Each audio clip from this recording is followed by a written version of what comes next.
Hello, good morning my student. तो आपने पिछले लेक्चर में पढ़ा कि ईरर क्या होता है। उसके पहले आपने पढ़ा था एक्यूरेसी प्रिसीजन के बारे में। तो आपने अभी तक देखा कि ईरर कितने प्रकार के होते हैं, किस तरह से होते हैं। ईरर में आपने देखा कि सिस्टमेटिक ईरर था, रैंडम ईरर था और ग्रॉस ईरर था। सिस्टमेटिक में क्या था वो आपने देखा, रैंडम में और ग्रॉस में। ये सारी चीज़ें आपने देख ली हैं, तो इसका रिवीजन कर लीजिएगा एक बार। आगे हम आज देखेंगे कि उसके आगे क्या होता है। आपने एरर पूरी देख ली, अब हम आज इसमें कुछ और बेसिक टर्म की बात करेंगे जो मेजरमेंट से ही रिलेटेड रहते हैं। जैसे सबसे पहले स्केल आता है।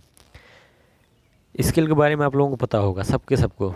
हिंदी में इसको कहते हैं पटरी या फुटा, जहाँ जो भी बोलते हो। तो स्केल क्या होता है, कोई बता सकता है? चलो मैं ही बताता हूँ। Scale of measurement refer to way in which variable या number are defined and categories. मतलब हम किसी भी चीज़ को डिफ़ाइन करते हैं या उसे किसी कैटेगरी में बांटते हैं, तो उसे क्या करते हैं, मेजर करते हैं। अगर हमें किलोमीटर डिफ़ाइन करना है तो कैसे हम डिफ़ाइन करेंगे? स्केल से डिफ़ाइन करेंगे। मीटर होगा, उसको हम डिफ़ाइन करेंगे, हाँ ये इतना मीटर है। कुछ वेरिएबल हैं, मैथमेटिक्स टर्म में आप जाएंगे तो वहाँ पे वेरिएबल्स आते हैं, उनके भी स्केल होते हैं, 0 to 10, 10 to 12, ये सारे स्केल होते हैं। Each scale of measurement has certain property which in turn determine the appropriateness for use the certain statistical analyze. The four scale of measurement are nominal, ordinal, interval and ratio. It made by plastic, iron, aluminium. तो simple सी बात है, आपको अगर इतनी tough language ना समझ में आ रही तो आप अपनी लैंग्वेज में लिख सकते हैं कि स्केल क्या होता है। जब हम किसी भी चीज़ की मेजरमेंट के लिए कोई चीज़, जब हम किसी को मेजर करने के लिए कुछ यूज करते हैं, एक तो इंस्ट्रूमेंट होता है, मेजर करते हैं, रीडिंग नहीं। किसी को डिफ़ाइन करना है, लेंथ, विड्थ, हाइट, ये सब चीज़ों को, तो वो सब किससे मेजर करेंगे हम? वो सारी चीज़ें स्केल से मेजर की जाती हैं। तो स्केल हो गया scale of measurement of two way in which variable are defined and categories.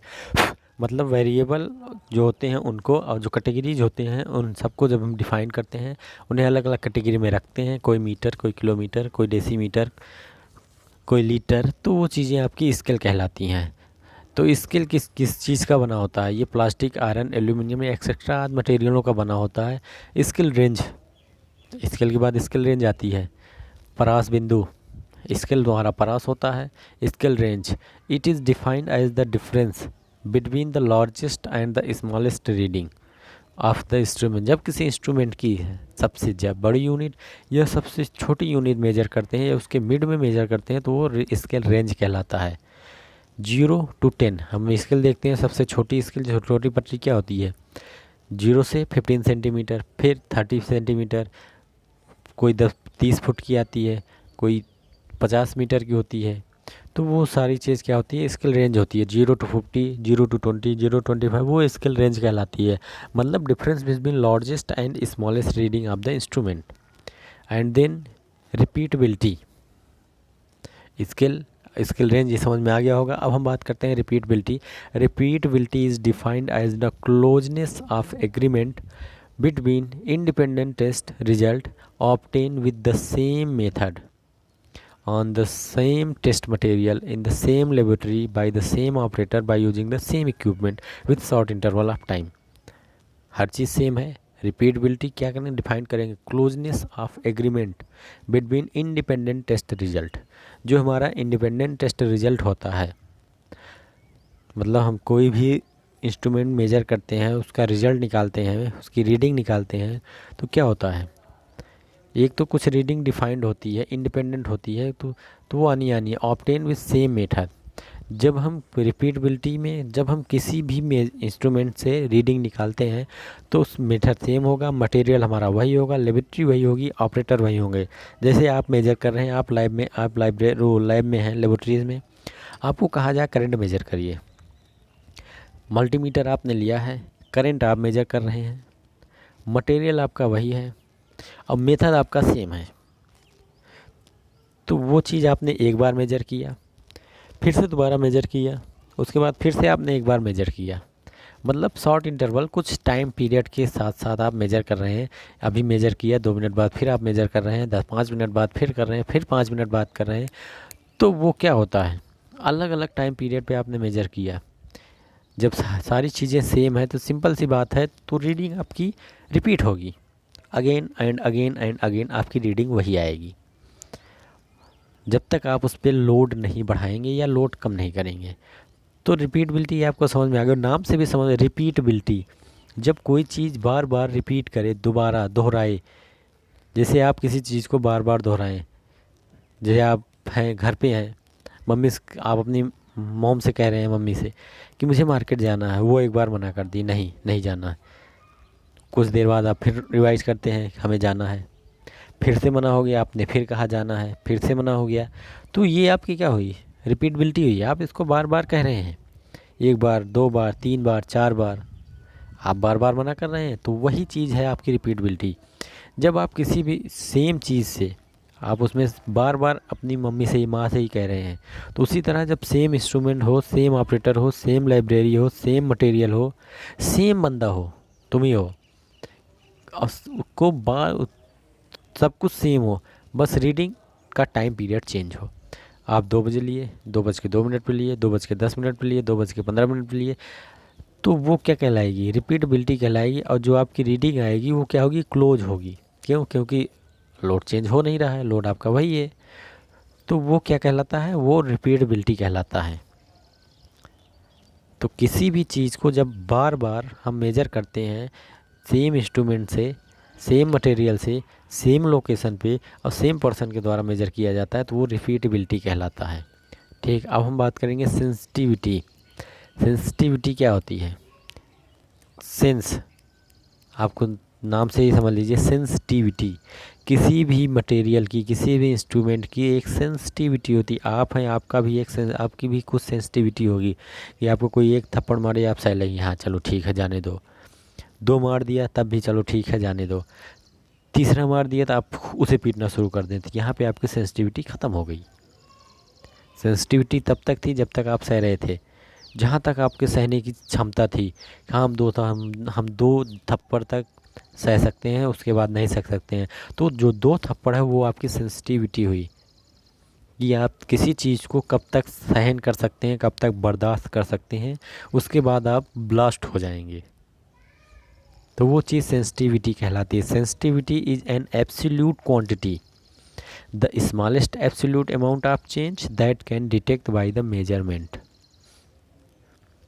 Sensitivity is an absolute quantity, एक ऐसी एब्सोल्यूट क्वांटिटी है, the smallest absolute amount of change that can be detect by the measurement. जब तक उसमें कोई भी changes ना आए, चाहे वो स्मॉलेस्ट हो, चाहे वो पॉइंट में ही हो, तब तक वो सेंसिटिव है। जैसे ही उसमें चेंज आता है, वो सेंसिटिव फिर नहीं रह जाएगा, फिर वो सेंसिटिविटी नहीं कहलाएगी।